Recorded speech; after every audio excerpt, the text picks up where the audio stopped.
kila goti litakunjwa na kila ulimi utakiri ya kuwa Yesu Kristo ni Bwana. Mhukumu wake ukaribu ya kuja, kumlipa kila mmoja sawa na matendo yake. Na hii ndiyo maana ya neno Maranatha.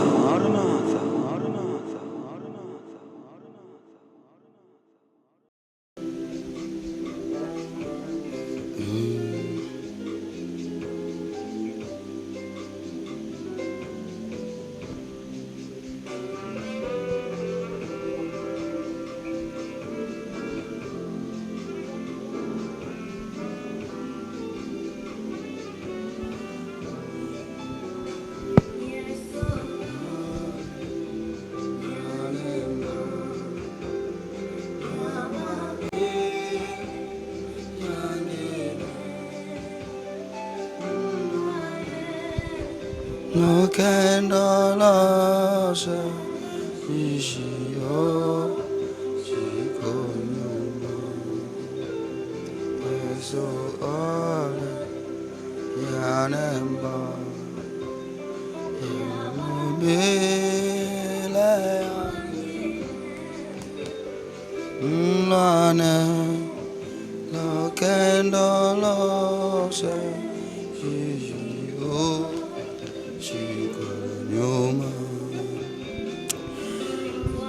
Bwana wetu Yesu Kristo asifiwe. Nina wasalimu watumishi wa Mungu popote mlipo. Ninaamini mpo salama na neema ya Kristo bado hii pamoja na roho zenu popote pale mlipo. Namshukuru Mungu kwa ajili ya leo. Imekuwa siku nyingine njema ambayo imempendeza Mungu. Nimekuwa mbele zenu siku ya leo, ila kwa asilimia kubwa leo sitamani kuongea sana.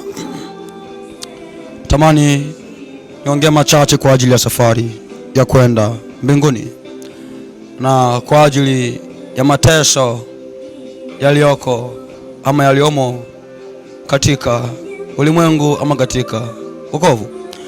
Safari ya kwenda mbinguni ni vita. Safari ya kwenda mbinguni ni safari iliyojaa magumu. Ni safari iliyojaa vita vingi sana kiasi cha kufa. Na ndio maana katika safari ya kwenda mbinguni tunahitaji kujikana.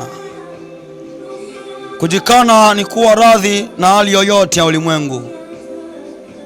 Ni kutembea na Mungu kwa hali yoyote. Kujikana ni kujitia mbali na starehe za ulimwengu. Ni kujitia mbali na matamanio yote ya dunia. Ni kujitia mbali na matamanio ya wanawake na wanaume. Ni kujitia mbali na matamanio ya mwili. Ni kujitia mbali na chochote ambacho ni chukizo kwa Mungu. Huko ndiko kujikana. Yesu ako wazi, atakayependa maisha yake atayapoteza, lakini atakayapoteza kwa ajili yake huyo atayapata. Lakini pia itamfaidi mtu nini kupata ulimwengu wote na kupata hasara ya nafsi yake? Sasa ndugu zangu walokole mliomo katika Kristo, tunakumbushana kwamba safari ya kwenda mbinguni ni safari iliyojaa dhiki nyingi sana. Na ndio maana kitabu cha Ibrania 11:25 maandiko yako wazi yanasema kwamba na aliona ni afadhali kupata mateso pamoja na watu wa Mungu kuliko kujifurahisha katika dhambi ya kitambo. Ni maana kwamba katika safari ya kwenda mbinguni kumejaa mateso, kumejaa dhiki na tabu, kumejaa vitu vingi sana. Na ndio maana Yesu alisema ya kwamba atakaye kunifuata kae chini apige hesabu, alafu kujikana mwenyewe, alafu kujitwika msalaba, alafu anifuate. Sio msalaba wa siku moja, ni wa kila siku. Kukinywea kikombe cha Kristo kama Mkristo. Bwana asifiwe sana. Kuwa radhi kutukaniwa matukano ya aina yoyote kwa ajili ya Kristo, kuwa radhi kuchukiwa na watu kwa ajili ya Kristo. Na ndio maana Yesu mwenyewe amesema kwamba nanyi mtakuwa kuchukiwa na watu kwa sababu ya jina langu, lakini heri yeye kwake atakayevumilia hata mwisho, maana huyo mtamvika taji ya uzima. Bwana asifiwe sana. Safari ya kwenda mbinguni ni safari iliyojaa mengi sana. Imejaa miiba na michongoma, imejaa huzuni nyingi sana, ni katika kujikana. Bwana asifiwe sana. Safari ya kwenda mbinguni ni safari ambayo inajaa vita vingi sana, na ndio maana kwa wazi maandiko, hamjafanya vita kiasi cha kumwaga damu mkishindana na dhambi. Bwana asifiwe sana. Duniani mnamo dhiki, lakini ameshinda dhiki ya ulimwengu. Ni wakati wetu sasa na sisi kupambana na tamaa za ulimwengu, kupambana na dhiki ziliomo katika ulimwengu. Kitabu cha Yohana, kitabu cha Yohana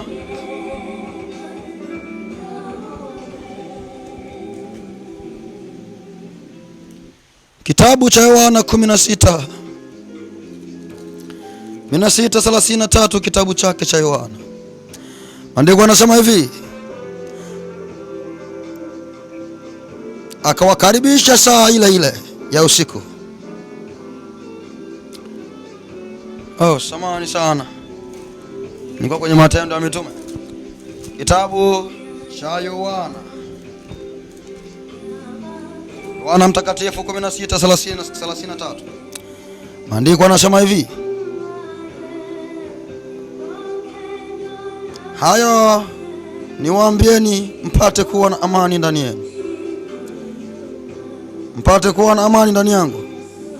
Ulimwenguni mnamo dhiki, lakini jipeni moyo, mimi nimeushinda ulimwengu. Kwamba duniani ama ulimwenguni mnamo dhiki, lakini jipeni moyo, watumishi wa Mungu. Yesu Kristo ameushinda ulimwengu, na maana kwamba na sisi kama Yesu aliushinda ulimwengu, na sisi ni lazima tuushinde ulimwengu. Maandiko yako wazi, tutakuwa washindi hata zaidi ya kushinda. Kwa hiyo ni lazima tujipe moyo mkubwa kama watumishi wa Mungu, hata kuushinda ulimwengu. Maana tunayemtumikia, maana njia ambayo tunaiendea, yeye mwenyewe ameushinda ulimwengu. Vita ni kwetu sasa, watumishi wa sasa. Yako wazi maandiko, atakayevumilia hata mwisho ndiye atakayeokolewa. Bwana asifiwe sana. Duniani mna taabu nyingi sana, duniani mna dhiki nyingi sana, na ndio maana maandiko yanasema watu hao walikaa ulimwenguni, lakini hawakustahili kukaa ulimwenguni, maana ulimwengu hawakustahili kuwa na watu mfano wa wale. Bwana asifiwe sana. Watumishi wa Mungu, ni kweli mnamo dhiki duniani, lakini jipe moyo kwamba ipo siku utavikwa taji ya uzima. Jipe moyo kwamba ipo siku utamuona mfalme wa milele ambaye ndiye Yesu Kristo wa Nazareti leo.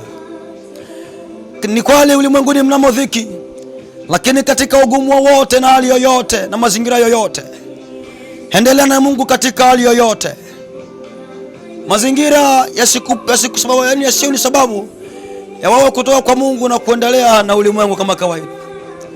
Mtumishi wa Mungu anasikiliza, uliye serious na Mungu, uliyejikana kwa kumtafuta Mungu, usitamani kuwa mfano wa Dema, ambaye maandiko yanasema Dema alimwacha Paulo akiupenda ulimwengu wa sasa. Hadi fika hatua Dema anaupenda ulimwengu na kumwacha Paulo. Na maana kwamba Dema aliangalia duniani na kachungulia, akaona duniani mna vitu vingi ambavyo ni vizuri machoni pake, na ndio maana akatamani ulimwengu na kumwacha Paulo katika kazi ya utumishi. Na ndio maana kwa maandiko, iko njia ionekanayo kuwa njema sawa machoni pa mtu, lakini njia hizo ni mwisho, mauti ndio mwisho wake. Sasa mtumishi wa Mungu, nataka nikujuze kwamba ni kweli duniani mnamo dhiki, lakini macho yako yasiwe duniani. Maana duniani mna vingi sana ambavyo ukiviangalia, na mwili jinsi ulivyo huu, kwa asilimia kubwa tarudi duniani. Lakini itakuwa ni wale sana kwako ambao utarudi duniani kwa matamanio ya ulimwengu, kwa vitu ambavyo havina budi kupotea, havina budi kutoweka muda si muda. Vinaitwa ni vitu vya muda mfupi, inaitwa ni furaha ya muda mfupi. Ndio maana yako wazi maandiko, kitabu cha Ayubu 20 mstari wake ni 5, ya kuwa shangwe ya waovu ni ya muda kitambo. Wote ambao mnaona leo na furaha ya ulimwengu, maandiko yako wazi kwamba furaha yao na shangwe yao na sikukuu zao ni za muda mfupi. Furaha yao ni ya muda mfupi, lakini maandiko yako wazi, furaha yao waliomo katika Kristo ni ya furaha yapita milele na hata milele. Sio furaha ya siku moja wala shangwe ya siku moja, ni furaha ya milele hata milele na milele. Mtumishi wa Mungu, uwe radhi kuacha ulimwengu na matamanio yake yote, kuacha ulimwengu na yake yote, ukifuata njia iliyo bora, ambayo ndio njia iliyonyoka, ambayo ndio Kristo mwenyewe. Mtumishi wa Mungu, uwe radhi kujinyima kwa ajili ya Kristo. Mtumishi wa Mungu, uwe radhi kuacha ulimwengu na yake yote, ukimfuata Kristo kwa ukamilifu.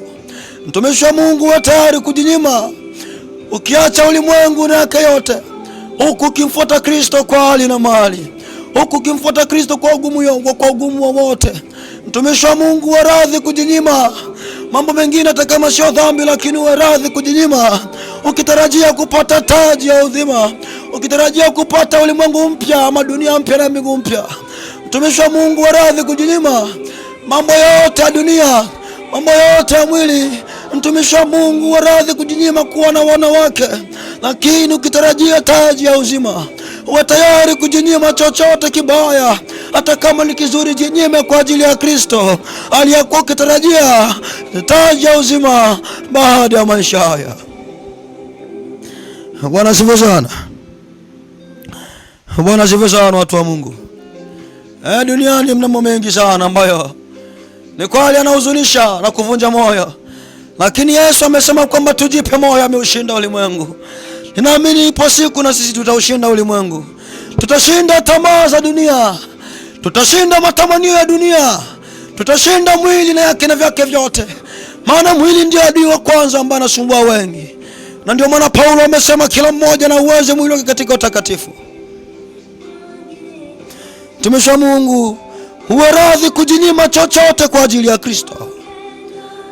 Mtumishi wa Mungu, uwe radhi kujinyima chochote kwa ajili ya Kristo.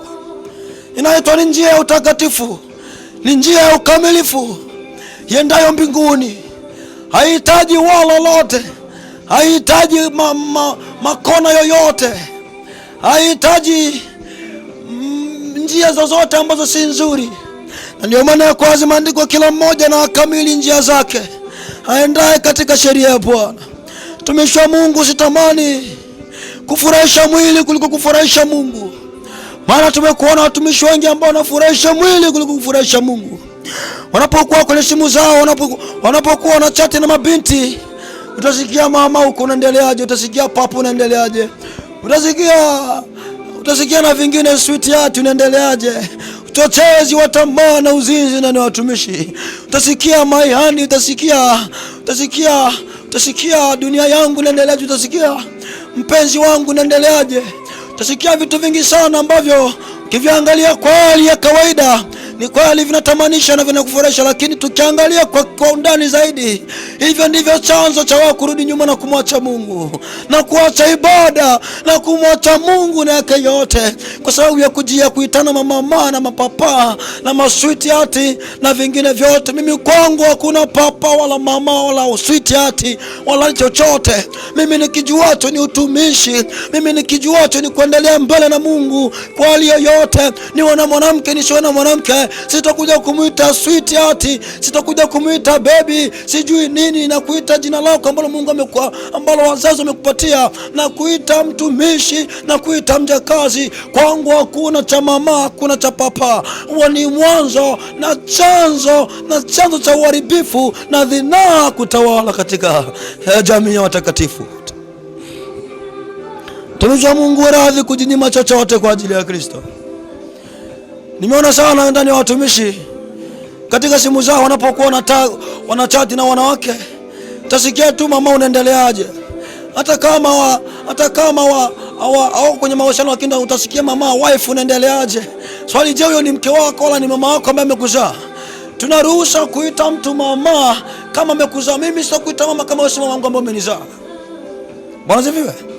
Hawa ni siku hizi hawa sijui mnaitana mama sijui.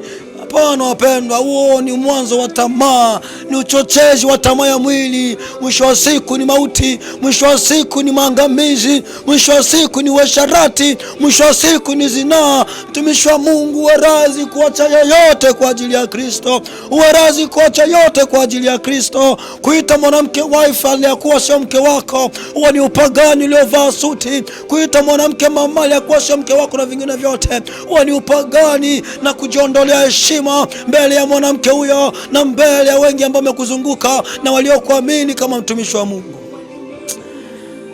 Na ndio maana mimi njia zangu zimenyoka hivi.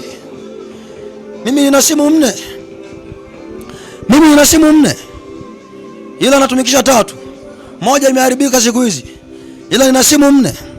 Lakini katika simu zangu zote hizi nina moja hii hapa, nyingine hii hapa na nyingine ambayo natumia kurekodi hapo. Nina simu hizi. Katika simu utakagua lakini utakuta chochote kiovu. Hii moja utakagua lakini utakuta chochote kiovu. Na nyingine ambayo narekodia utakagua utakuta chochote kiovu. Hautakuta I love you, hautakuta I miss you, hautakuta chochote ambacho kinaweza kuwa ni dosari katika utumishi wangu. Hautakuta chochote. Hautakuta video chafu za ngono kama watumishi wengine. Hautakuta mapicha wanawake wamevaa vibaya, amevaa vya ajabu kwenye simu yangu. Utakuta message ambazo zimenyoka namna hii. Hakuna cha mama, hakuna cha papa, hakuna na vingine vyote. Nimetamani kunyoka katika mstari ulionyoka sawa sawa na Kristo. Na ndio maana mimi nampa wale mwanamke ambaye nitakuja kuingia naye kwenye mahusiano siku moja. Ingawa sitarajii wala sifikiri, lakini mapenzi ya Mungu yakitimia, basi sina budi kukataa, ni lazima nifuate yale yaliyo mapenzi ya Mungu. Nakupa pole mwanamke ambaye utakuja kuingia nami kwenye mahusiano. Mimi nakupa pole sana. Ila yote katika yote ni kwa ajili ya kujenga mwili wa Kristo. Hata tuvikwe taji ya uzima, tukiwa tumeonekana kuwa ni washindi, walioushinda ulimwengu, waliotikisa ulimwengu, waliotikisa dunia, walioupindua ulimwengu. Watu wa ulimwengu uliowakataa. Natamani kuja kuwa mtu ambaye nitakuja kuupindua ulimwengu na kuja kuwa sababu ya wengine kuja kuwa katika ufalme wa Mungu, kuja kumkaribia Kristo kwa ukamilifu. Nakataa, sitamani kuwa mtumishi wa kawaida, sitamani kuwa mlokole wa kawaida, sitamani kuwa mhubiri wa kawaida ambaye anaendeshwa na tamaa za dunia, ambaye anaendeshwa na tamaa za ulimwengu. Yesu nisaidie. Mtumishi wa Mungu, sitamani kuwa mtu wa kawaida. Usitamani kuwa mtu wa kawaida.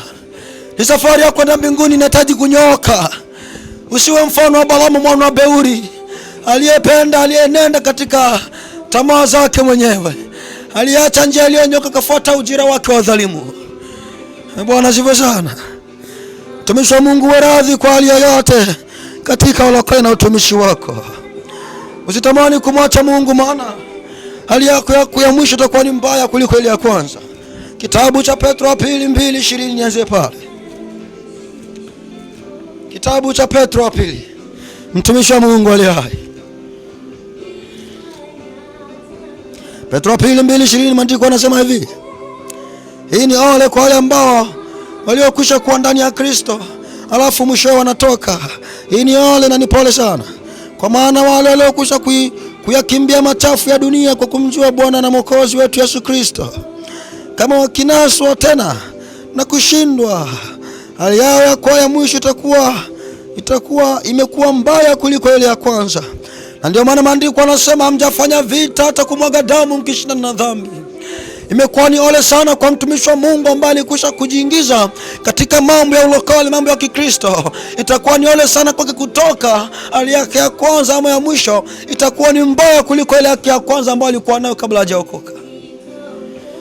Maandiko yanasema ingelikuwa ni heri kwake asingelijua ile amri takatifu kuliko kuijua na kuiacha. Maana itakuwa ni ole sana kwake. Kwa mtumishi wa Mungu, uwe radhi kwa hali yoyote. Uwe radhi kumtumikia Mungu kwa hali yoyote, kwa magumu yoyote. Lakini usitamani, usifikirie kurudi nyuma kwa hali yoyote. Usifikirie mtumishi wa Mungu kuja kurudi nyuma kweli yoyote, kwa magumu yoyote, kwa magumu ya mwili na ya roho, kwa ugumu wowote. Wewe lengo kubwa ni kuendelea mbele. Pambano kubwa ni kuendelea mbele. Pambano kubwa ni utakatifu. Mwisho wake uvikwe taji ya uzima. Maandiko yanasema kwenye Ufunuo 2:10, uwe mwaminifu atakufa. Tazama ibilisi atachukua baadhi yao na kuatia gerezani, lakini usiogope kwa mambo ambayo atakupata. Uwe mwaminifu atakufa. Mtumishi wa Mungu, uwe mwaminifu atakufa. Kwa hali yoyote uwe mwaminifu atakufa. Nami nitakuvika taji ya uzima. Bwana asifiwe sana. Piga maombi nyumbani. Omba sana, soma neno sana. Ukijikinga na tamaa za mwili na tamaa za ulimwengu. Jiweke ibada, taratibu za maombi. Jitia kwenye maombi, akili yako kutafakari neno na makuu ya Mungu ambayo anazidi kuyatenda kwenye maisha yako. Mtafute Mungu kwa ugumu wowote na kwa hali yoyote. Mwishie Mungu kwa hali yoyote na kwa ugumu wowote. Usitamani kuwa mlokole wa kawaida na mtumishi wa kawaida. Jiwekee maombi nyumbani. Jiwekee muda kusoma neno nyumbani. Muda wa mafungo kama mtumishi wa Mungu. Mwisho wa siku usipokuwa na neno na maombi ndani yako, hauwezi kushinda ulimwengu. Hauwezi kumshinda shetani. Bwana Yesu asifiwe sana.